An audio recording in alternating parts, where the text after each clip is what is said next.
Welcome to Pressure, a rooms-like game that is set in an underwater facility called the Hadal Black Site. After a breach caused the release of multiple dangerous entities, the Black Site was abandoned and evacuated.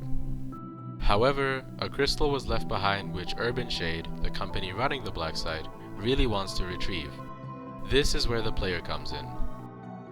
You play as an expendable, a prisoner sent down to the Black Site to retrieve the crystal in exchange for a large sum of money and your freedom. But unfortunately, it will not be an easy task. So join me and my friends Kirby and Etqer as we navigate through the Black Site and earn our freedom.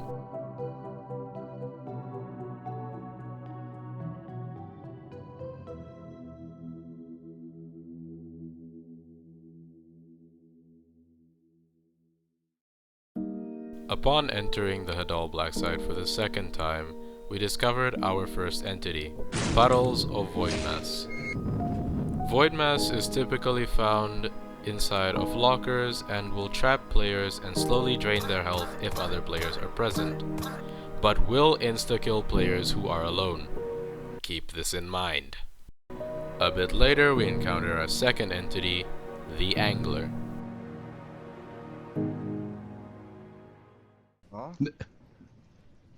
Get in the locker.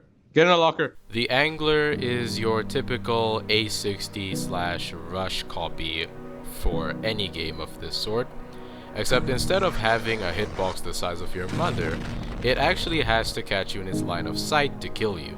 No, I'm not doing lockerless. Now, one thing that makes the Angler special is the fact that it has different variants, which I will introduce as we get on into the video and as they're encountered. Eventually Etqer had to leave, so Kirby and I continued until we got to meet our next entity. Squiddles. Squiddles spawn in dark rooms and jump scare the player, dealing damage if a light is shown on them for too long, or if the player spends too much time in their personal space. I didn't turn on a light. I was just looking at you. But you were close enough. Eventually, we found Infestation, who is basically eyes, except we had to do a quick underwater segment, which makes it a bit difficult to hear entities coming, but we got out and got trapped in a room. I already had a bad feeling about this room in particular because I literally got teleported in, so I knew something big was gonna happen. And yep, something did happen. Oh, it's extra aggressive this time. Bro! How do I get in? What do we do? Right before the door opened, I died to Infestation. Now we get into a segment of the game that most players will likely encounter a lot, the death segment. Meet Sebastian. Now, I have no idea if this game has some Undertale save and reset significance bullshit or something, but he's basically aware of the fact that you can't die. At least not permanently. Upon death, you will be handed a document that will give you details about whatever entity ended your run. However, most of the information is redacted and you're only shown more info the more times you die to the same entity. So I started spectating Kirby and eventually he got to a checkpoint. Meet Sebastian. He's basically a checkpoint in your run. You can exchange documents that you've collected along the run with Sebastian in exchange for items that may help you. Which makes me believe that Urban Shade did not put cameras on your suit, otherwise they would have killed you the moment you started talking to him. Because they literally tell you to collect as many loose documents as you can find at the beginning of the game. Now you're probably wondering, why did they name two different guys Sebastian? To which I would say you're not serious. It's the same guy. Skin color, headlight, 3 eyes, it's literally him. Eventually, Kirby got to the first grand encounter in Pressure. Upon entering the room, you will see a corpse get hooked and reeled in. I had to. The thing that was conveniently awaiting your arrival just to show you what it's gonna do to you if you f*** up is called the Voltis Luminaria, also known as searchlights. The exit door to this room has no power, but there are various generators scattered around the room, so if the player wants to escape, they're gonna have to reactivate them. All while searchlights hovers around the room, ready to catch you if you stay in its lights too long. But considering you're already a prisoner, you'd probably assume you should stay out of the light as soon as you catch a glimpse of this thing. There was no need to show this. I'm joking, by the way. The generators didn't really take that long to repair, and Kirby made it through by mostly playing it safely. He advanced for a bit before the lights flickered, but not because of an angler, but because of a special type of entity. Oh look, here he comes now. Meet... I guess he didn't see... What is this? Meet Pandemonium, who is arguably the most traumatizing entity you will ever encounter in this game. When I first saw it while I was spectating, I thought it was just another angler variant. But no, this is a standalone entity. While the angler resembles, well, an angler that is usually found underwater, Pandemonium resembles something that you would not want to find underwater. Despite having a similar entrance as the angler, Pandemonium is hungry and is willing to make a meal out of you at any costs. What do I mean? Well, if Pandemonium spots you in a locker, it will beeline towards it and attempt to force it open. And mind you, nothing will save you from its persistent attempts to kill you except your own strength. Even when it does leave, it's only because it's impatient. You didn't win, you're not safe, and you will meet it again. Now, after Kirby went through one of the most traumatizing experiences of his life, he sadly got squiddled. On to the next run. Cool. Nothing out of the ordinary happened at the start of our run, but a bit later we found a bunch of containment rooms, which had some really cool secrets and Easter eggs in them, like this floaty which is super stylish and Pandora's f***ing box, I think. Eventually we ran into good people. Good people is basically Dupe, except the difference is that he hides in a door with the same number as the real one. After that, I finally met Sebastian, who gave me a quick rundown of why he's here. We then proceeded for a little bit and nothing much really happened. What the hell?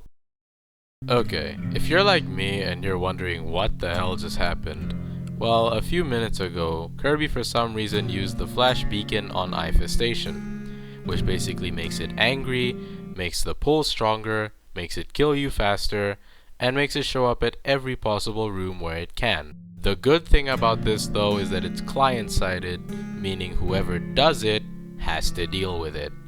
Additionally, I have no idea why Kirby continued to flash the thing 4 separate times before he died, as if the first 2 color changes weren't enough.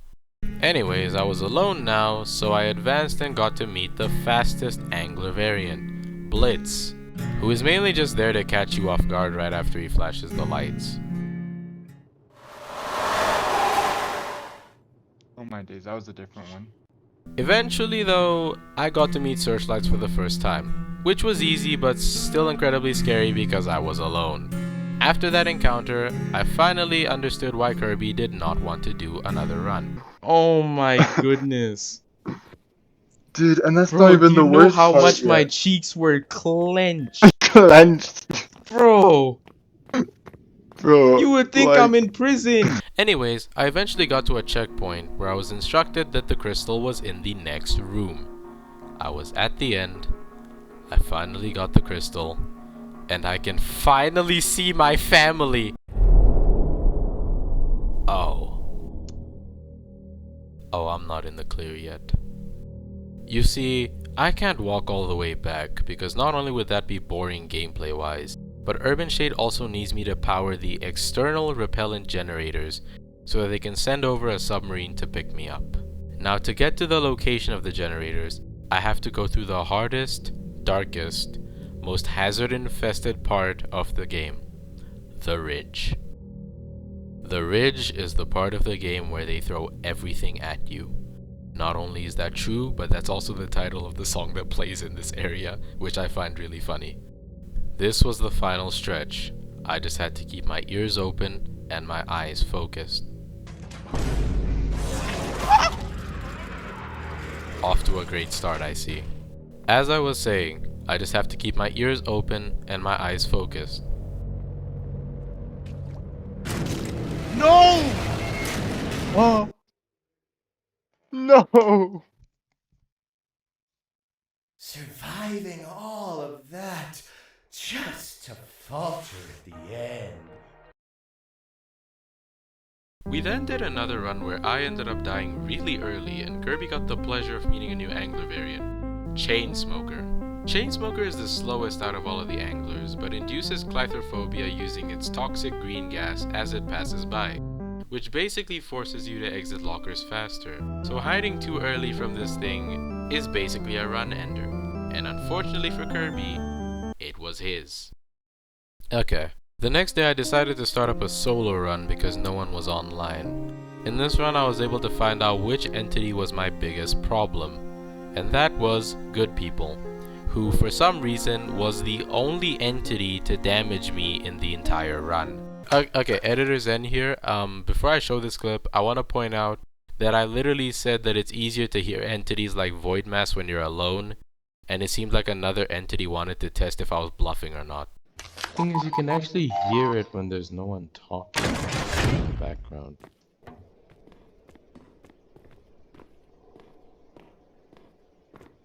Who the fuck?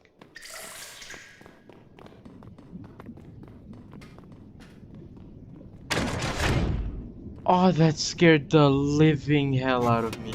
That, my friends, was the Wall Dweller, who blends in with certain walls, and upon exiting them, it starts slowly walking towards you. The only way to get rid of them is to look at them or have another entity kill them while they're prowling for you. And since that scared the living shit out of me, I hope we never see that thing again. Unfortunately though, this run ended because I picked the wrong door and ended up dying to Good People. Man, I hate this guy. So a little bit later, I got Kirby to hop on to Pressure, and I made a discovery that would change everything. Unlike literally most games on Roblox in general of this type, in Pressure you can buy revives with the in-game currency, which is pretty easy to get actually. I then told Kirby about this, and we booted up another run. The run went fairly smoothly since we managed to get through the searchlights together for the first time, and eventually I was gonna meet the man, the myth, the legend, Pandemonium.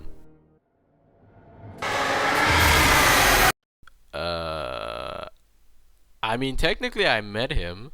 Now you're probably wondering why I brought up revives a bit earlier. Well, that's because my dumbass didn't buy any, and this turned out to be Kirby's best run.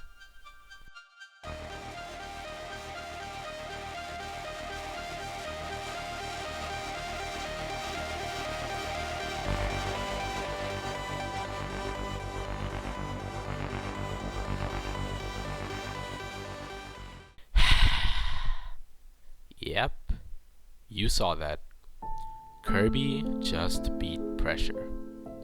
And I would have been there if I had actually bought a revive earlier.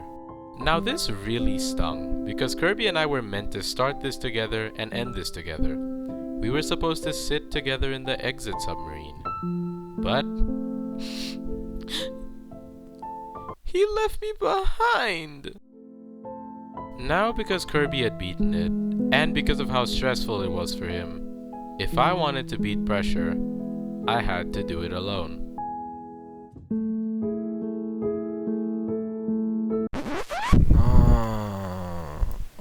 What about me though? Oh shit, I forgot about you. I don't know where you were. Man, fuck off. Wait. Now, on to the solo runs. My first one started off nicely, and I found a toy remote that gave me a friend with an oddly soothing voice for something that looks like that. I sadly lost her a bit later since a massive ping spike led to my death at the fins of the angler. My next run also went the exact same way, death by ping spike, but my next run after that was honestly pretty interesting to say the least. I started the run and had a few encounters with the angler. Eventually, the lights flickered again and I was so tired of this fish.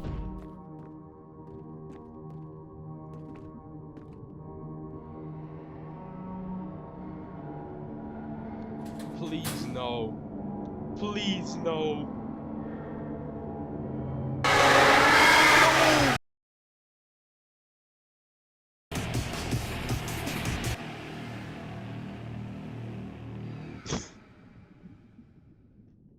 Oh, I hate that thing so much. Later on though, I found a room with a turret, and in this room I got to meet the last angler variant, Frogger, who is basically this game's ambush. Okay, so assuming you're in a locker, or out of his line of sight, Frogger just passes by, realizes he forgot his keys, goes back, and then just comes back again. So he just does 3 passages basically.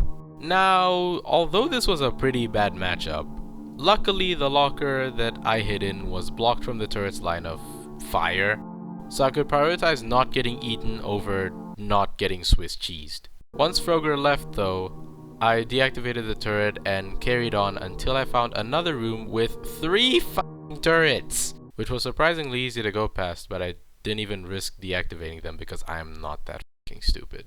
Pandemonium can't spawn twice in the same run, right? Right? Nah, he can't, bro. Trust me. After a quick encounter with Blitz, I then found Voidmass's mother or something.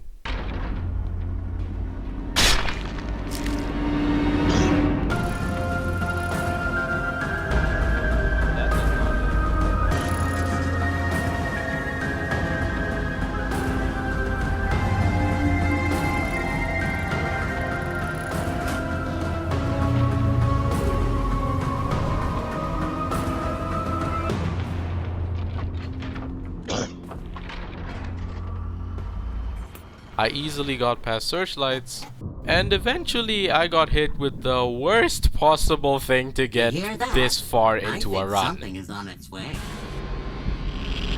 Oh! No!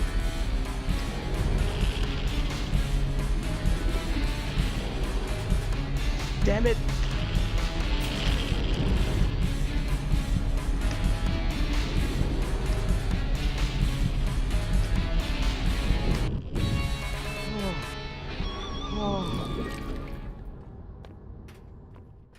Now for some reason, right after I had to fight for my life, the game decided to throw Chainsmoker at me.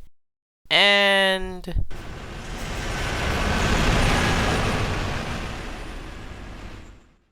yeah, remember that whole line of sight thing that I told you guys about? I didn't know about it at the time, but I didn't trust myself to time the locker either. And I don't know how I didn't die, but I was not complaining. Eventually though, I made it to the crystal and had to face the ridge again. Now I'm gonna talk a bit more in detail about the ridge this time. There are a few things that make the ridge difficult. 1, every monster can spawn in here, and majority of the time you won't be able to tell because of how dark it— oh, speaking of which. 2, a new hazard is introduced in the ridge, speakers, which interrupt the connection with your prisoner diving gear. If you stay in range of one for too long, the shotgun shell attached to your diving gear will go off and you will die. You will know when your life is on the line though, because when you're in the radius of interruption, your diving gear will start beeping. Watch out! Oh my god! Oh my god! Oh my god, I hate you. Great, now that I've seen every angler variant in a single run, I can finally stop talking about them. I carried on and don't you dare fucking move. But right after that, I got to the ridge's airlock where I could go to fix the external repellent cannons. Yeah, not generators anymore, I guess. This is also known as the second grand encounter, which is the actual final stretch of the game. Once I dove into this cave entrance, I saw a very familiar light ahead of me, and yep, he's back. Welcome to your final roadblock. To power the repellent cannon, you have to fix various cables that are broken around the area, all while Searchlights is patrolling the area in search of you. But this time it's not moving in a circle. It has pathfinding now.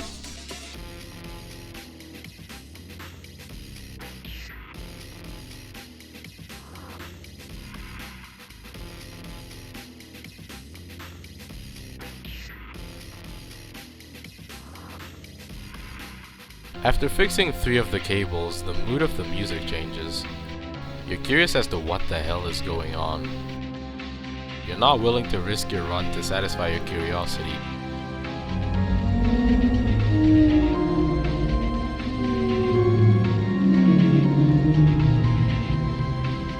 But you're forced out of your safe spot to continue your search. But eventually, you find out why everything's gone south. There's now 2 searchlights after you. In the song, you hear the motif from the song used in the first encounter.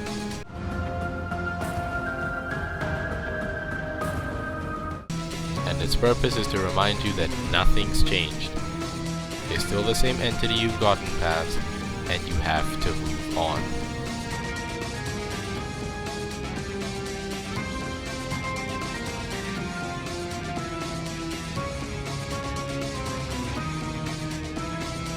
Now after fixing 5 cables, the mood changes again. Instead of a familiar motif to complement the drums, there's now an alarming siren that tells you that you need to focus now. The searchlights know that you're almost there, and they're moving faster now. They're willing to do anything just to catch you when you slip up. You're no longer safe, and no matter where you are, it seems like they're both right there or rapidly approaching. Unfortunately, the problem isn't just that they're faster now. There's 3 of them!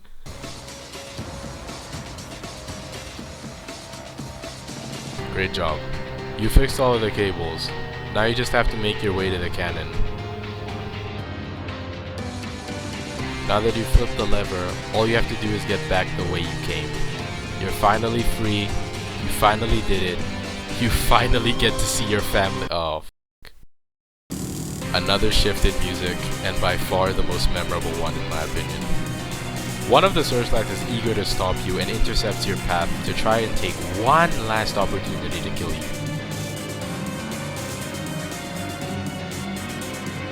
After carefully swimming past each light, it attempts to catch you right at the exit.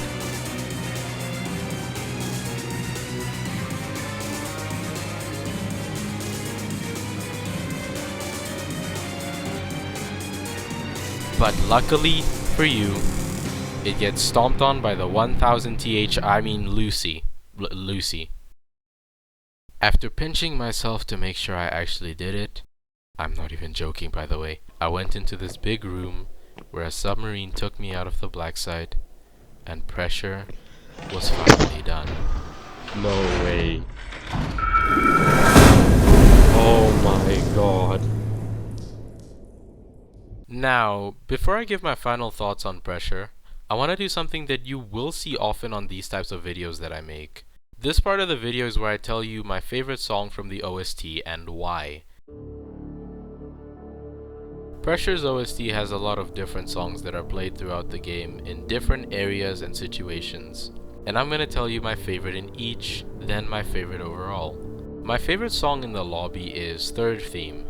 It's really good at warning you of what you're getting into, and it's almost like putting an "are you sure" thought into your head the first time you hear it. My favorite song that plays before the first enemy encounter is Dying Campfire. I'm a huge guitar lover, and this song kinda gives a sort of calm before the storm feeling when it plays. My favorite song that plays when Infestation appears is Enraged, which plays when it spawns after being flashed once, and is an amazing way of reminding you that it is constantly pursuing you. My favorite song that plays during a Pandemonium encounter is Knock Knock. This is the most intense of the 3 songs and really adds to the horror that Pandemonium causes. My favorite song that plays during the Grand Encounters is Search Party. Each phase change in this song adds a new layer to the impending doom or awaiting triumph. And my favorite miscellaneous song is Welcome to the Ridge. It's really just tense and fits the mood of finally reaching this point in the run. And now, my favorite song in Pressure's OST is... Enraged is a genuinely powerful track that will play once you make the worst mistake of your Pressure playthrough, or if you were like me and was forced to fight for your life against an enraged Infestation. The mix of intensity shown by the guitar, the sense of immediate danger shown by the violin, and the captivating reinforcement of your current situation is enough for a song that you'll be happy to hear on your playlist, but terrified to hear during your playthrough. And that's exactly why I love it. Pressure is honestly a really well-made game. It took its various inspirations and expanded upon them so beautifully, giving itself its own identity. The game has so much replay value and was an amazing way to fill the void that was made during the wait for Doors Floor 2. I genuinely want to personally thank the developers for not only making an amazing game, but also continuing to support it and putting so much emotion, so much story, and so much passion into it. Even though I completed it, I still see myself coming back to it with my friends just to check out what's new, or I come back with a different group of friends who I introduce to the game just to give them a good taste of what an amazing game this is.